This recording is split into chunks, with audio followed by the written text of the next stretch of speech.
Kape.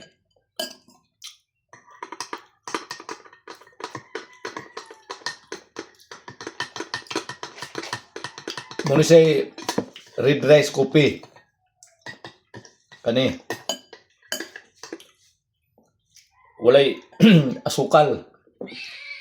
Walay asukal, di po siya pait nga para sa Nescafe. Nga lagyan siya matambalan.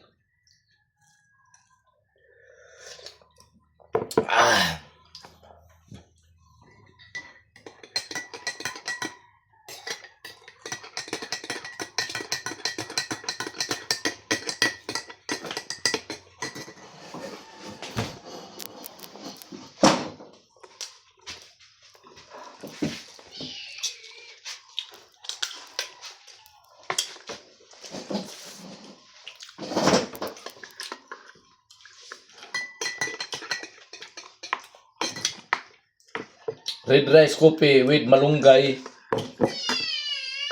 as malunggay capsule.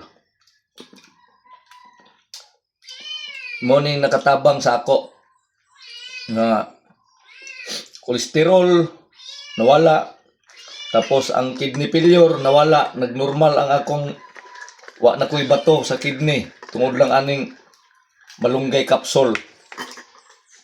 Tungod ani malunggay capsule o red rice coffee adlaw-adlaw.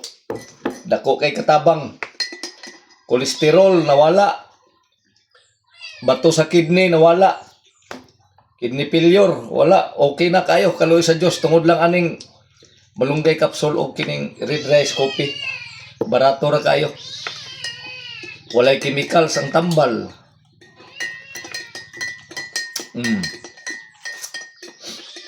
Kay pure malunggay capsule, pure. Tapos sabayan og red rice coffee. Ang imong tulog tuloy-tuloy ang tulog. Di pre sa una nga mabilar ko kay di ko kayo ka tulog karon. Pag mata na ko alas 4 na. Alas 4.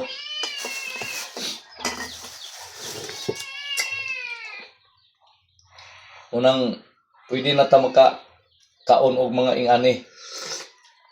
Mga kuan kay nagnormal man ang atong blood sugar o atong kidney.